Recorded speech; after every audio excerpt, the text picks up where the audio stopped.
Okay, welcome everybody to Lunar Alchemy. I'm John. With here as always is Bella.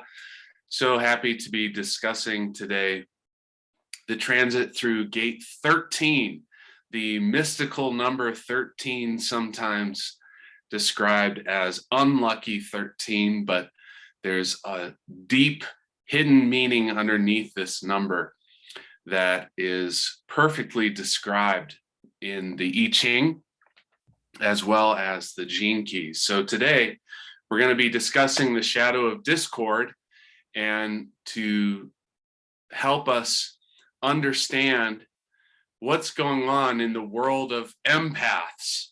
What is this topic of empathy really all about? And are we getting hung up on some of the possibilities of our own spiritual nature as we begin to experience the evolution of humanity through this particular portal? So, welcome to our solar members. Nice to see you here. If you're watching on Facebook, please drop a comment. If you have the 13 in your profile somewhere or in your design, I'd love to see where that is. We will post a link in the comments so that you can learn more about what we do here in Lunar Alchemy and give you an opportunity to receive the quantum energy transmissions that we offer every week to our members. So welcome everybody. Bella, so nice to see you. So you were just telling me that you just remembered that this is your radiance sphere. What a fantastic sphere to be able to focus on with this particular gene key. I would love to hear more about your experience with it and how you see it functioning in your own life. Yeah, so this is, you can say, the king of my design, because the sun on the design side is the most important sphere, we could say, or planet.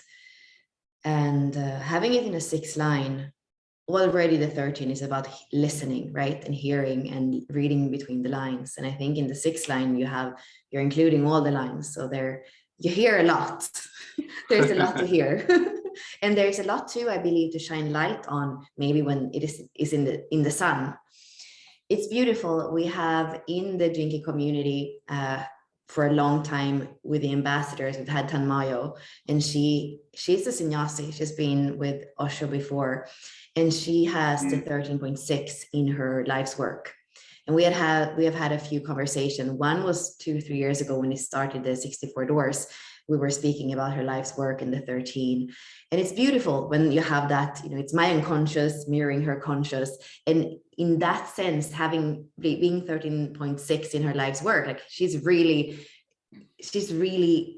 that archetype so much.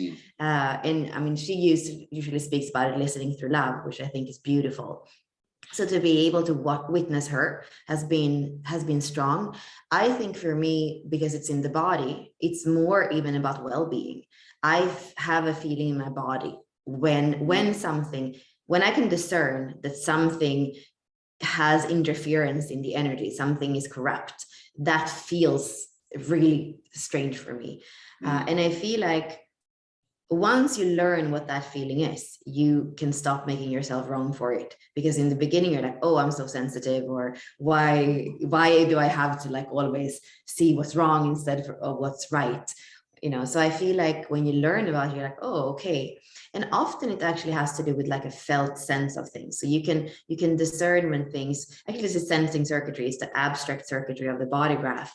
So I feel like the 13 also takes things from the mind and bring them back to the feeling of it. And that's what I can see in my work too. I'm like, okay, you're telling me all this and it's interesting and it's your experience, but what do you feel? What's happening inside? If we pause a moment. And I believe that that's what the 13 does with the 33. Those are harmonic gates. So the 33 is all about those experiences. Everything happens so fast. And the 13 can actually help the 33 to pause. And that's really what we want the 33 to do, because when it retreats, that's when the insight, the remembrance can come through. So having that patience to listen. And I can also see in the shadow frequency that sometimes I do not have that patience. And I can even say to Ashley, like, why do we have to have so many calls where everybody have to share? Can we just have Q&A, So because I feel everything so deeply. And I believe the last thing I want to say about that is I have my IQ is 25.6, which is the gate of innocence, which also can feel. I think that my 13.6 is kind of tainted in a way by the 25.6, because what I hear, I'm saying I can hear what's correct. That's not mainly the thing the 13 does. The 13 just hears, and without actually really saying this is good, this is bad. That's the beauty of the 13. But because my mind, my Venus is that 25.6, I believe that my gauge is always, okay, is this pure? Is this innocent? Can I trust this? So they work very much together. I believe that the Venus and the sun there with the 6 line. So yeah, that's my experience. Yeah, it gives a really it sounds like a great example of how each of us experiences each of the gene keys in such a unique way, particularly when we have one of these gene keys in a prominent position within our design or the mechanics of our profile. And I mean, there's so many things that you brought up that sort of I want to respond to in relationship with this particular gene key. The shadow of discord leads to the gift of discernment. And this is kind of to me, both of these two terms are they seem a little bit vague when we dive into this particular gene key, particularly in the context of listening. And one of the things that you brought up was the sensitivity, which is the gift that we just moved out of in the 19.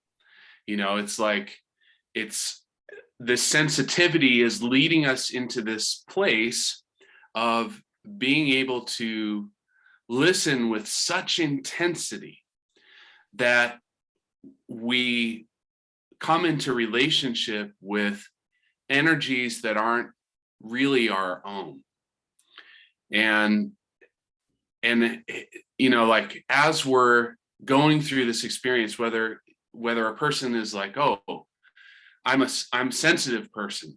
When I was a child, my mom always described me as being sensitive. Means simply that you feel the emotions of other people around you, or the energy that's happening in the room, and it impacts your own state. And when you look at this today in this sort of like explosion of spiritual awareness and growing consciousness and evolution of humanity and all of this idea of empathy is kind of being touted as this superpower, where, oh, are you an empath? Wow, you have a special mission on the planet. And of course that's true. But we all have special missions on the planet. Not that one is more important than the other, but that parts of our experience are essential for the evolution of the collective. And because this title, this archetype of the empath is right now, it's sort of a little bit new. And for that reason, it's kind of sparkly. And it looks like, oh man, superpowers, spiritual superpowers. I want some of those. We can sometimes get involved with this experience and engage with it in such a way that we come to believe that we know the experience of others better than they know it themselves. And oftentimes, all that's happening is we're in sympathy with others, and when we believe we're in empathy, we're within others, our listening turns off, which is like the opposite of everything that this particular gene key is signifying as a possibility for human evolution. When our listening is off, our hearing might be on, but we're not connecting with the truth of the vibration that's present. And that's not to say that sympathy is wrong or anything, but like when you were speaking, Bella, and talking about hearing all of the shares and feeling everything so deeply, there's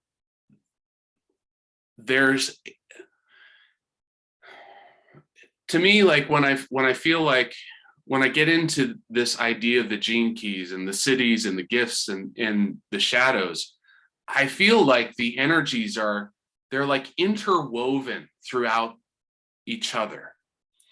And to whatever degree our frequency is, meaning how high the frequency is, how fast we are vibrating or how slowly we're vibrating, the experience of the shadow, the gift, and the city are all interrelated in a certain type of a way. And we get these flavors of what they're like. And sometimes those flavors can feel overwhelming depending on our experience. Sometimes they can feel exhilarating depending on our experience. Sometimes they can feel threatening depending on our experience. And I feel like this gene key just gives so much insight into what is really happening across humanity and our ability to feel, to perceive what's happening with another, and also to give us some opportunity to practice discernment, which is the difference between saying, I know what's happening in you, Bella, or the discernment to say, I know what's happening in me, and I feel like it's a reflection from you. Like, to me, that's like a practice of discernment and a way to kind of like to understand what's happening in this kind of growing sensitivity that we're experiencing. I mean, really, really cool. It's funny, I almost have a bit of a different experience with the empath thing. For me, it feels a lot like it's a whole victim thing. Oh, poor you. Are you also an empath? Yeah, I feel everything. Oh, poor us. We just go around and we feel everything. All the pain and suffering of the world. Sure. Poor us. You know, that's kind of what I like. There are groups on Facebook for empaths, and it's more like poor me many times than like, oh, I have a superpower. So I would like to hear a bit more of the superpower from people. But yeah, and both things are like different, like the ego, in a way, I think ego sides of it, or shadow sides of it. Yeah, for sure. And I feel like part of the reason that we're seeing that is because the ones that are in relationship with this particular energy as a superpower, they've already stepped into discernment. And so they recognize the limitations of their ability. They recognize the difference between self and other. And in this particular one, Shadow of Discord, when I read about the repressive and the reactive qualities of this one, it makes me think about the political caricatures that exist in the United States. It's like the repressives are the bleeding heart liberals and the reactives are the rabid Republicans. It's like they're just like these caricatures of people that we can see in the world to some extent or another. And when a person is in that state, there's no discernment between what is their emotional perception and what is a less subjective perception of things that are going on outside of them. It's like at a low frequency, people are looking through a pair of glasses that they don't know they're wearing. It's like they've got a rose-colored pair of glasses if they're repressive. They've got a pessimism pair of glasses if they're reactive, and they have no idea that they're wearing them or that they can be taken off. And it's really interesting because I feel like this particular gene key is at the heart of what people are talking about when they're saying, oh, people are waking up. What does it mean to be awakened? Well, you've just taken off your gene key 13 glasses, whatever, whatever those are. And it feels like, the transformation of the world that is possible through just this particular gene key, it seems amazingly, incredible what could happen if the evolution of our society included this sort of like step into discernment. Yeah, I believe it's interesting that we have the 13. It's not in the emotional center. It is from the G center. So it's knowing who you are. And I see that JLo is commenting also in the chat, it's knowing who you are and what's yours. And here we have the collective circuitry. So it is to be pure in you. And then it's almost like filtering everything. And that's what we are saying. We see that in the third line, and maybe in the shadow, there can be a pessimism because you can hear so much. You hear what's been said or what is said, what's being said, what's in between the lines. You hear everything. And it's very easy because to be human, it's not easy. And it's this sensing circuit, this abstract circuitry where there are a lot of experiences that the 13 hears, and it would be so easy to kind of become enmeshed with those experiences and see, oh, if there has been so much suffering, then the future is not bright. But the beautiful thing here is the 13, what I feel is that it knows, I know what's me, I know what my identity is, and I know that by being this kind of collection of memories, I can see beyond, and I can see the wisdom in everything that happened, and I can look with optimism, which is the high frequency of this gate, towards the future. And that is really how the 13 and the 7, which is the programming partner, the polarity point, how they work together. The 13 has all the wisdom, all the memories of what happened. And then the alpha, the 7, is bringing us forward. But it is thanks to the 13 that the 13 kind of remains intact and not completely pulled down into pessimism, that just because there has been suffering in the human memory, that's the only thing that we are creating. So something important about what you're saying, how this can really bring us into a future that is more constructive than where we've ever been, even if it's not going to be everything that has to do with being human is messy. And somehow it's like the 13 has understood that, even if it has to sit there and hear the darkest things sometimes. And I believe that I can feel that too. I am often more happy and calm when I hear the deepest suffering than when I feel like somebody is not able to go to the truth of things. That's much more uncomfortable than actually just knowing that, yeah, being human is a challenge, and we all have different little parts of that challenge. And like that's beautiful to actually be able to tap into that and to feel that with a 13, and I know that Kelly has the 13 in her moon, that must be something kind of, emotional for sure. So we all have it in different places, and it becomes a little bit of a different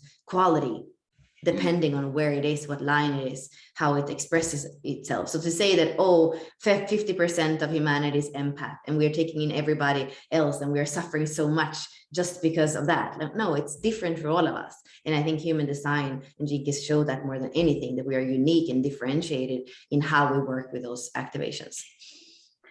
Yeah, really, I mean, I feel like we're in this phase where we're getting a look at some of the gene keys that are not just universal in theory, they're universal in terms of direct experience, because they're dealing with such these aspects of relationship that in order to function as a human being, every human being engages in. We just came out of the shadow of codependence. Now we're in the shadow of discord. And each of us has an experience of this in our lives. And what's really interesting about this particular gate to me is how deeply enmeshed with these other gene keys it is. You know, in terms of this particular gene key 13 being about the past, listening to the past, learning from the past, there's this quality that is touched on in Richard's discussion of this about assimilation. How do we ingest and digest the food that we take into our body, and how do we eliminate the waste? And this is all like a metaphor for how do we experience the now and process the prior experiences that haven't fully been assimilated yet. And the 13 is about this. How do we listen to and really embody the experiences of the past without rejection, and also allow that from the past that we don't want to take with us to be left behind? Are we able to leave the waste of the past behind without, grabbing it and carrying it with us? I mean, one of these metaphors that's been going around in relationships for, I'd say at least a few decades now, is how much baggage are you carrying? When you come into a romantic relationship with someone, are you bringing a bunch of baggage? And what they mean is, are you carrying a bunch of unprocessed experience from your past that is going to get dumped out into the present as you try and deal with it in relationship? And a lot of people, they don't want to deal with other people's waste. It's like this thing where people are like, oh, I want to be in a clean situation. I want to be in a relationship where we can go from the present into the future. So there's that relationship to the 13. How do we connect the 13 and the 7? And with the 7 being the vision of the future. But here's where I feel like it all comes from. And it's really interesting because I have the 7, that's my core wound. And I also have the 30, which is the shadow of desire, which seems to be driving this entire machine forward. Because this shadow of discord is about seeing and perceiving the world through our emotional attachments. We have this veil of emotional experience that is unprocessed or unreleased. And that is what is driving all of our desires through the conditioning of our environment, our society, our families, our lineage. So, Bella, I'd love to hear you talk about the 30. That's my evolution sphere, and how it, how does it play into this past and future connection between the 13 and the 7. Oh, there is so much to say, but what comes to mind is almost like I want to pull up the living library, not our library, but the Gene Key library, because there is something here interesting with the hexagrams. And I think we might have it like the way that they are braided, like what is the 13 made up of? Let's see, I'll share here.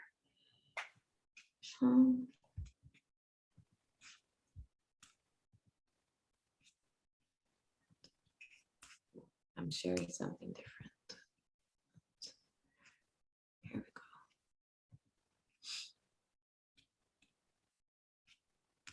This is going to be a little bit technical, and I'm not really sure why. So this is what you're talking about, the cornering of purification. I mean, this is part of what I hear, and that has been coming in strongly for me. Today, especially, we were in a call just before where, maybe do this, where tomorrow we're going to have a Sun-Saturn conjunction in the 13, right? Because the Sun is right coming up to be over Saturn. And next time, February next year, the Sun and Saturn are going to conjunct in the 30. And that is quite interesting, because this year, somehow, when it comes to the Saturn and Sun, seem to show us something that has to do with this codering of purification, which for me actually goes back to the 19. It is about purifying those codependent relationships where we have the desire of the 30, and some of those patterns that also come up with a 13. But what I wanted to show, what I feel is interesting here, and I wanted to show it like this because it's a little bit complicated, but I always do this on Facebook every new transit. So you see here a kind of braid. So discord, discernment, and empathy. This is the 13th gene key. These are those frequencies that we have been speaking about. Then what you see here is that the hexagram is made up of 2 trigrams. The top trigram is heaven. It's gene key 1, you could say, because 2 of these are going to make up gene key 1, and the bottom one is fire, and 2 of fire are going to make up gene key 30. So we could say here, when we look here, discord in the shadow frequency is the entropy of desire. What does that mean? You see here, discord, this is the shadow of the 13, and that's made up of the shadow of the 1 and the shadow of the 30. So you can see that we could almost say that the 30 is already including in its makeup the 30. So there is a lot of fire. If we think about the codering of purification, it has heaven and fire in the 13. And then the other hexagram that it has is 30, which is fire over fire. So it's interesting what needs to burn away in human interactions, you know? So the 13, somehow we can feel like it's very feminine, it's listening, it's, soft. But when you look at this, the longing for union fuels creativity, purifying the past to discern the present. And then we have those frequencies. Discord is the entropy of desire. Discernment is fresh light. Empathy is the beauty of rapture. Like, for me, it's powerful. It's not like that, just I can hear everything. And fire rises up to heaven. So that's the hexagram. So I feel somehow in almost, instead of like using too many words to speak about it, I really feel like this is something important to understand with the codering of purification. It's about human relating, and it is the things that are burning away so that we can, I believe, relate in a way that feels much more like the codering of union. And we spoke a lot of that when we were in that place of the wheel. And I don't even know if I have the wheel. Yeah, here's the wheel. So when we were in those gates of, that was in the summer. So where do we have that? When we were in the 7, the 4, the 29, and the 59, we were speaking about how human relating, where the gift of understanding, the gift of commitment, the gift of intimacy, the gift of guidance, like how those are important and how those are coming through. And if we look, and this is again kind of technical, but when we look at the codon groups, you're going to see that the codon of purification, the codon of union are actually together. and they are part of forming a codon group. So that's what I feel, you know, that's where you have that 7 that then is connecting to the 19, and you're speaking about the future and the past. So and somehow right now, because we have, you know, I don't know what we could say, this is like up for contemplation, discussion. When we have the sun and the earth in 13 and 7, we are here on earth. Does that mean that the 7 is even more important for us this week, or is it really the 13 that's more important? You know, it could be flipped, but there's something here where we're going to have it twice a year, and I guess both are speaking to us right now.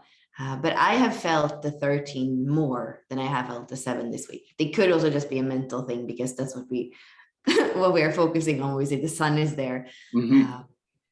Well, I think, Bella, I love where you're going with this. Somehow the discussion leads into these directions that create openings for something new in every case. And the question that you're bringing up of, we're on Earth, so are we feeling the 7 right now more than we're feeling the 13, which is the sun, which, you know, obviously the sun plays a big role in our experience. So you're asking the question that has been in my mind for some time, which is, how does lunar alchemy become a part of the evolution? How does it move and grow with the evolving consciousness that is rising? And when you are describing the way that the codon rings work together, and you're describing the discord is the entropy of desire, and here's a perfect example of those deeper connections. What I'm beginning to see is this connection to both archetypes, which is our understanding of a symbolic personification, if you will, of a particular energy, as well as the influence of elemental nature, which is where the I Ching, you know, originally it was brought out of an understanding of the elements themselves. And when you're talking about these gene keys that have the double trigrams, 30, which is fire over fire, or gene key 1, which is heaven over heaven, these are pure understandings of elemental structures in nature. And in order to really imbibe the energies that are being brought through the cosmos and our experience here on Earth, and the reflections that we're experiencing from the moon as a separated aspect of Earth, incorporating archetypes and elements into the understanding is a huge part of how these energies can become truly alive in our consciousness. This is one answer that I can see, that there may be more answers, or there may be other directions with that particular question that you asked. But for me, that's where I feel like when we're looking at the shadow of discord, understanding how does that function inside our body?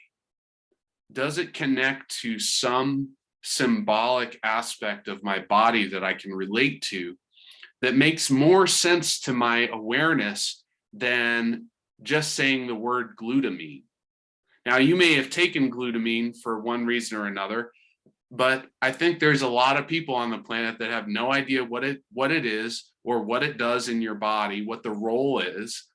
And for me, even when I'm reading the gene keys, for instance, when we look at the amino acids, which is essentially the density of this energy inside the body that is physically manifest, those amino acids mean all next to nothing to me.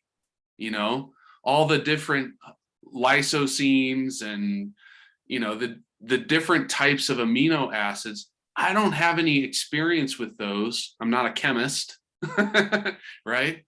But what do I understand? I understand what fire is. I understand what air is. I understand how water functions in my body. And these are ways that I think are growing as a possibility for us to engage with these gene keys so that the direct connection to our bodies can really come alive for us. And that's really what excites me about some of this, because as long as our awareness is trapped in these lower frequency levels, I love how Richard puts this in the description. As long as we are connected to our emotional perceptions of desire, we're going to continue creating a future of division, because every single thing that we do in the present is based on a discord that arose out of the past. And so the idea of harmony in the world is impossible as long as we're creating out of discord to project a future of division, because we can't let go of our desires, or we allow our desires to supersede the needs of the whole. Really, to me, like, this is such a profound understanding into the function of human society today, and like really what's going on in the world. So Bella,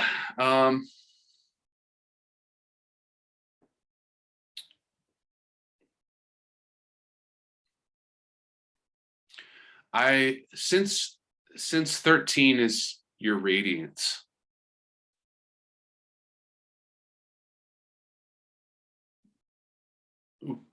one of the things that makes this gene key so universal is that every human being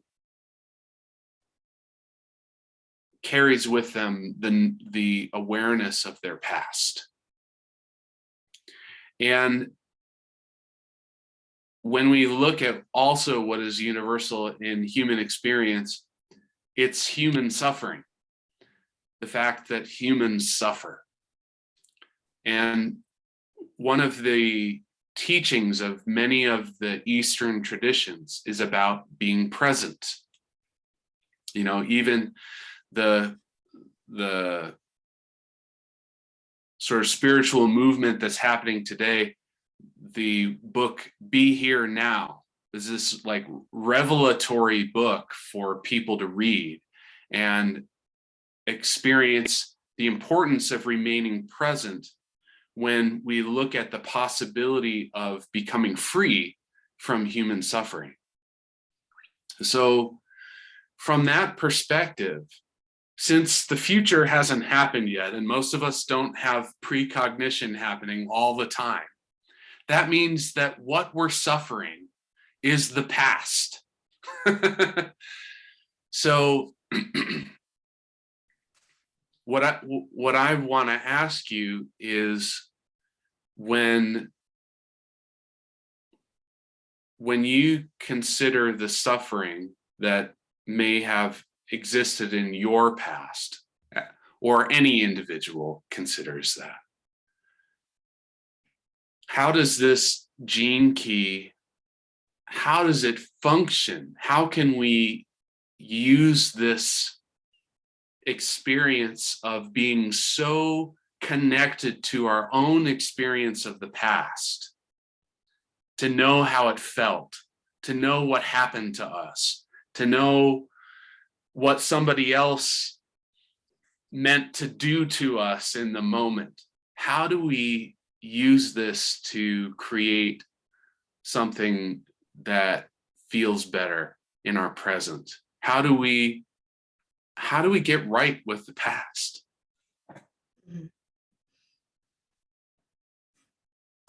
With the 13, I feel that it's more than just what we have experienced. I do believe that it goes back to how Richard Rudd speaks about the core wound and how we know that our DNA is coding for everything that ever happened. And we happen to be the accumulation on the edge of evolution, which is kind of cool. And somehow I feel like that perspective is actually helping us. I know that I have been in temple art trainings, and I've felt like the womb of all the women. And I can also recall having been in some of those trainings that are more sexual of nature, where the younger women were the ones that were felt most aggravated. You could be in a room in a ritual and you can hear this like very high pitch just cut through the room, and these are the youngest women that seem to carry most pain. And that means that what we can tap into and what we can feel, it's not just us, it's something deeper. And the more refined the 13 becomes, I actually feel like in the new generations, the more we can feel. And somehow through being able to live out that pain at a very young age, they can actually free themselves from it. And as somebody who's receiving that cutting scream, there is also something that happens and catalyzes in us, where we in one way can choose to collapse with it, or we can choose to wake up with it. And I know that this, for some people, it can seem like this is like too much in a way what I'm saying, but this is what I've felt and experienced on my skin. So I believe that the 13 somehow always has a choice. And if we look at the third line, the key word there from the line companion is pessimism. But if we look at the sixth line, the whole process, it is optimism. So for me, what I have come to in those experiences, it is to say, okay, I get to do this when I'm 35, but there is somebody who's 19 who was scholarship into this program because her aunt was doing this work for 35 years already.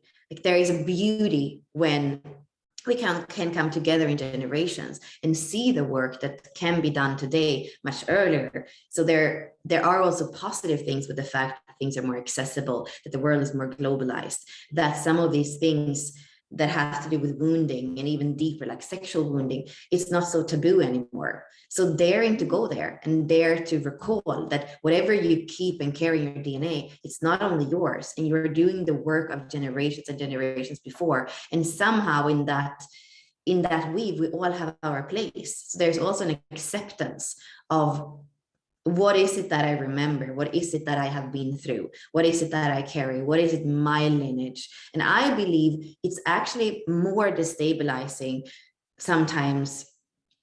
Both. I mean, you can get stuck when you know what happened to you and you get stuck with that thing. And then you use that as an excuse forever to stay in a low frequency because that thing happened to you. So that's destabilizing in one way. And the other thing that's destabilizing is that when you don't know, you have so much pain inside. And you and I have been speaking about existential despair. You can feel the existential despair. You don't know where it comes from. And I read a book recently. It didn't start with you. That really goes back into the 3 generations or a little bit before you, where you still can actually kind of be a little bit of a detective and know what happened to those few generations before you, and see that so many emotional, psychological problems that are there come in the same age that father's brother or grandfather's, like there is something there that happened, and your nervous system and your emotional body is doing the same, because we're here to remember. And that's what the 33 is, which is the harmonic age of the 13. We're here to remember, and through remembering all of it, that's how we can free ourselves. So that for me that's the beauty of this key. And there's no thing to do to feel a little better more than acceptance of everything that's ever happened, and allow that to work through us. Yeah, to me, what you're saying really just brings up to me what my experience of of deep listening truly is. It's a form of receiving that offers nothing in response. It's like, that description of the black hole. So ever since we came from the 41, we've had this sort of like, total dissolution of all that is, kind of hovering in the background of these cities where, if you're truly listening, you're like a black hole. You absorb absolutely everything into you without opinion, without judgment, without rejection, without anything being offered in response. It's only about receiving. And I think about how many young people today, and I was one of those people. I mean, I grew up in the era of the Discman, where you could carry your CDs around with you. It was pretty novel at the time. There wasn't such a thing as digital music. CDs were as digital as it got, and I always had headphones in. If I wasn't involved in some form of communication with another person, I had headphones in and I was listening to music. And I was listening to music at such a level that I don't remember what I was doing, but I remember what I was listening to. I was just absorbing that musical feeling and experience like a sponge. And that was what was kind of arising for me while you were talking about this, and this idea that's been coming into awareness lately of, you actually not only were existed inside your mother's womb, but also your grandmother's womb. Because when your mother was a baby fetus, she had all of her ova formed inside already, which one of those became you. And so your mother was also in her grandmother, and your grandmother was in her grandmother. So when you really look at it, those 3 generations back turns into 6 really fast, and then to 12 and beyond. I mean, the implications of this kind of understanding and what is contained in our DNA and in our genes. I mean, it's really astounding what human potential is. Just really incredible. So, I mean, I feel like for me, even just going back to grandparents is a phenomenal growth opportunity to listen deeply to that experience and go from there, see where it leads you to, if that isn't something that you've engaged in before. So I think we've reached a time we should move on to our transmission. If you're watching on Facebook, thanks for joining us for our discussion of the Shadow of Discord and Gene Key 13. Bella and I are cooking up a next level evolution of Lunar Alchemy as we come around to our 1-year anniversary of offering these discussions into the world and the quantum energy transmissions to go along with them.